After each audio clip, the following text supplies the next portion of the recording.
দোলযাত্রা দিবসে শ্রীরামকৃষ্ণ দক্ষিণেশ্বরে ভক্ত সঙ্গে। প্রথম পরিচ্ছেদ। দোলযাত্রা দিবসে শ্রীরামকৃষ্ণ ও ভক্তিযোগ।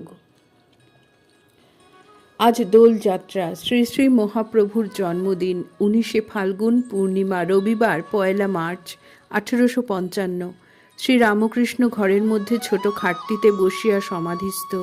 ভক্তেরা মেঝেতে বসিয়া আছেন, একদৃষ্টে দেখিতেছেন। মহিমাচরণ, রামদত্ত, মনমোহন, নবাই, চৈতন্য, নরেন্দ্র মাস্টার প্রভৃতি অনেকে বসিয়া আছেন।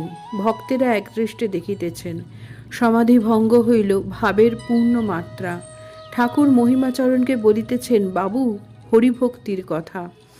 মহিমা, আরাধিত যদি হরিস্তপসা তত কিম, নারাধিত যদি হরিস্তপসা তত কিম, আন্তর বহির যদি হরিস্তপসা তত কিম, নান্তর বহিশ্চদি হরিস্তপসা তত কিম, বিরম বিরম ব্রহ্মণ কিং তপস্যাসু বৎস, ব্রজ ব্রজ দৃঢ় শীঘ্রং শঙ্করং জ্ঞান সিন্ধুম, লভ লভ হরিভক্তিং বৈষ্ণবৌ ভক্তাং সুপক্কাম।